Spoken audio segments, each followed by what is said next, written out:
सदियों से काला पानी की सजा अंग्रेजों के दौर की एक भयंकर यातना मानी जाती थी, जिसका नाम सुनते ही कैदी कांपने लगते थे। ये इतनी कष्टदायक थी कि कैदी मौत को इसके बदले बेहतर समझते थे। उस समय आजादी की चाह रखने वाले क्रांतिकारियों को इस कठोर सजा का सामना करना पड़ता था। यहां लाए गए कैदियों की हालत इतनी खराब हो जाती थी कि उनके शरीर सिर्फ हड्डियों का ढांचा रह जाता था। जो कैदी जीवित रहना चाहते थे उन्हें तिल तिल कर मारा जाता था, वहीं जो मरना चाहते थे उन्हें तड़पा तड़पा कर जीवित रखा जाता था। इस भयानक जेल में, जो समुद्र के बीच स्थित थी, कैदियों को मौत से भी बदतर जीवन जीने के लिए मजबूर किया जाता था। कहते हैं कि इस सेल्यूलर जेल में लगभग 80,000 कैदियों को लाया गया था, जिनमें से केवल 30,000 ही जीवित लौट पाए थे। लेकिन 50,000 कैदियों का क्या हुआ, इसका आज तक किसी को पता नहीं चला। आइए जानते हैं कि काला पानी की सजा क्या होती थी और इसका नाम सुनते ही कैदी क्यों कांपने लगते थे। अंग्रेजों ने सेल्यूलर जेल का निर्माण समुद्र के बीचों बीच क्यों करवाया था, और इससे जुड़े कई रहस्यमयी घटनाएं, जिन्हें सुनकर आपकी आंखों में आंसू आ जाएंगे और आप समझ जाएंगे कि आजादी के लिए लोगों ने कितनी बड़ी कीमत चुकाई थी। काला पानी, इस शब्द का नाम सुनते ही एक अजीब सी खामोशी छा जाती है। यही वह कुख्यात स्थान है जहां हमारे स्वतंत्रता सेनानियों को अपमानजनक और अत्याचारी सजा दी गई थी। इस स्थान पर अनगिनत आत्माओं की दर्दनाक कहानियां हैं, जो आज भी सुनने वालों के रोंगटे खड़े कर देती हैं। काला पानी की सजा इतनी खौफनाक थी कि इसके नाम से ही कैदी कांप उठते थे। दरअसल ये जेल सेल्यूलर जेल के नाम से जानी जाती थी, जो आज भी इस नाम से प्रसिद्ध है। ये जेल अंडमान निकोबार द्वीप समूह की राजधानी पोर्ट ब्लेयर में स्थित है। इसे अंग्रेजों ने भारतीय स्वतंत्रता संग्राम के सेनानियों को कैद करने के लिए बनाया था, जो भारत की मुख्य भूमि से हजारों किलोमीटर दूर स्थित है। काला पानी शब्द काल से बना माना जाता है, जिसका अर्थ समय या मृत्यु होता है। यानी काला पानी का मतलब उस मृत्यु स्थान से है जहां से कोई वापस नहीं आता। सेल्यूलर जेल पोर्ट ब्लेयर में स्थित है। ये भारत के केंद्र शासित प्रदेश अंडमान निकोबार का मुख्यालय है, जो चारों ओर से समुंदर से घिरा हुआ है। यह भारत के द्वीप समूहों का एक हिस्सा है। इस जगह के आसपास कई किलोमीटर तक समुंदर की गहराई है। मतलब यदि कोई कैदी यहां से भागने की कोशिश करेगा तो वो समुंदर में डूबकर मर जाएगा। इस कारण इसे काला पानी कहा जाता था। जब भारत में आजादी की लड़ाई चल रही थी, तब अंग्रेज इस जेल का उपयोग स्वतंत्रता सेनानियों को यातना देने, डराने और दर्दनाक सजा देने के लिए करते थे। अंग्रेज इस जेल का खौफ लोगों में फैलाते थे।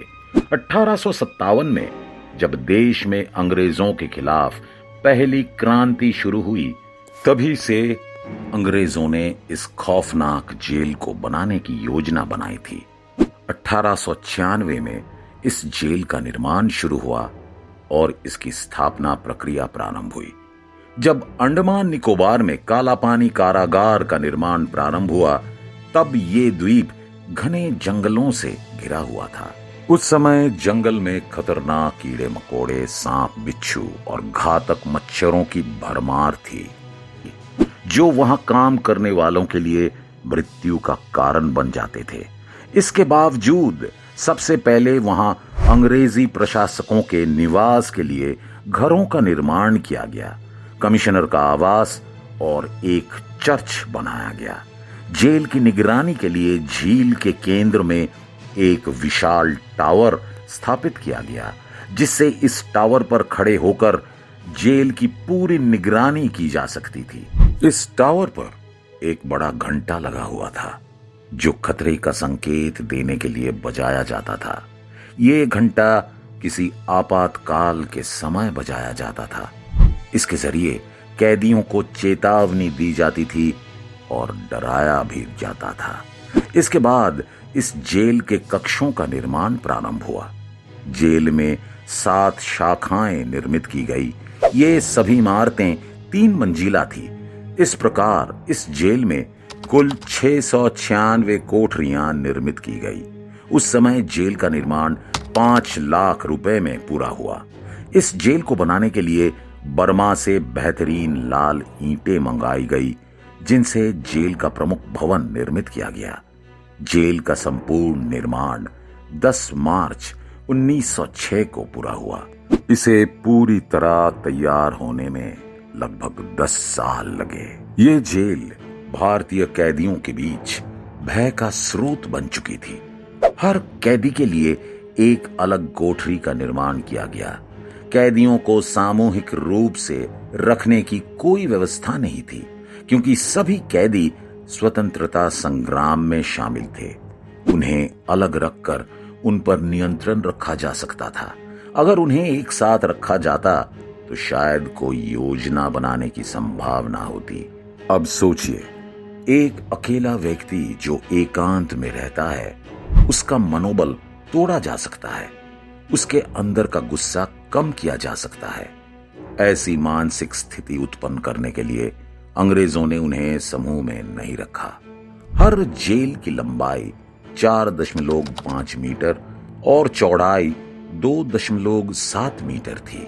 हर सेल में 3 मीटर की ऊंचाई पर एक खिड़की थी।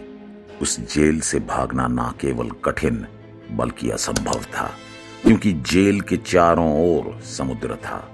यदि कोई कैदी भागने की कोशिश करता तो समुद्र की विपरीत लहरें उसकी सहायता नहीं करती।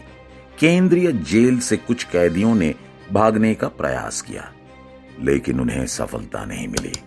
एक बार 200 कैदियों ने एक साथ भागने का प्रयास किया, लेकिन सभी को पकड़ लिया गया। जेल से भागने के प्रयास में जेल के अधिकारी ने 87 कैदियों को वहीं फांसी पर चढ़ाने का आदेश दे दिया। कई कैदी तो ऐसे भी थे जिन्होंने परेशान होकर आत्महत्या कर ली। यहां पर लाए जाने वाले कैदियों को अलग अलग तरीकों से परेशान किया जाता था। सभी कैदियों से कोल्हू के बेल की तरह काम करवाया जाता था। हर कैदी को 20 पाउंड नारियल और सरसों आदि दिया जाता था, जिसे कोल्हू में अपने पैरों से तेल निकलना होता था। जो कैदी ऐसा नहीं कर पाते थे, उन्हें बुरी तरह से मारपीट की जाती थी। उन्हें लंबी लंबी जंजीरों से बांधकर कोड़ों से मारा जाता था और घंटों तक धूप में पड़ा रहने दिया जाता था। कैदियों को कठिनाइयों से भरे कार्यों में घंटों तक व्यस्त रखा जाता था। उन्हें नारियल के धागों को तैयार करने और रस्सी बनाने के लिए मजबूर किया जाता था। उन्हें हफ्तों तक हथकड़ियों में बांधकर पेड़ पौधों की देखभाल की जिम्मेदारी दी जाती थी।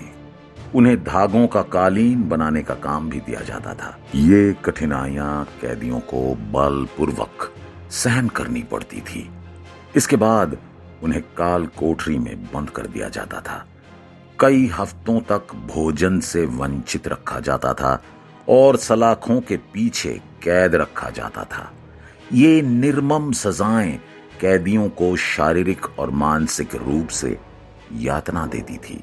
हालांकि अंग्रेजों ने कैदियों को पीड़ित करने के जो तरीके अपनाए थे, वे और भी अधिक भयभीत करने वाले थे। कैदियों को कई दिनों तक भूखा रखा जाता था और जब खाना परोसा जाता था तो उसमें घास फूस से तैयार की गई सब्जियां होती थी। ऐसी स्थिति में कैदियों को मजबूरी में वो खाना खाना पड़ता था। सब्जी में ना तो नमक होता था और ना ही मिर्च। अब जरा सोचिए, कैसे खाते होंगे वे लोग और क्या बीतती होगी उन पर। इस तरह के खाने की वजह से कई कैदियों की मौत तक हो जाती थी। कैदियों को पीने के लिए जो पानी दिया जाता था, उसमें भी कीड़े मकोड़े होते थे। ये पानी इतना गंदा होता था कि देखकर भी तबीयत खराब हो जाए, लेकिन इसके बावजूद भी बेचारे कैदियों को ये पानी पीना पड़ता था। सेल्यूलर जेल में कैदियों की स्वच्छता संबंधी आवश्यकताओं के लिए कोई सुविधा उपलब्ध नहीं थी। उन्हें अपने जेल में ही शौच करना पड़ता था। कैदियों को 2 बर्तन दिए जाते थे। एक का उपयोग भोजन के लिए किया जाता था, जबकि दूसरा शौच के लिए प्रयुक्त होता था। इन बर्तनों को धोने के लिए भी कोई व्यवस्था नहीं थी। कैदियों को सोने के लिए कोई बिस्तर या आराम की सुविधा प्रदान की नहीं गई।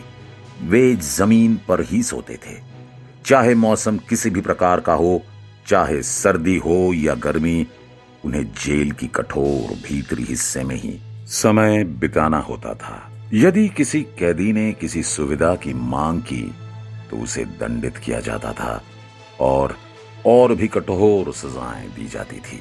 एक रिपोर्ट के अनुसार ये जेल केवल भारतीय कैदियों तक ही सीमित नहीं थी, बल्कि अंग्रेज अन्य स्थानों से भी कैदी लेकर आते थे और उन्हें वहां रखते थे। अंग्रेज अधिकारियों के लिए ये पसंदीदा जगह थी।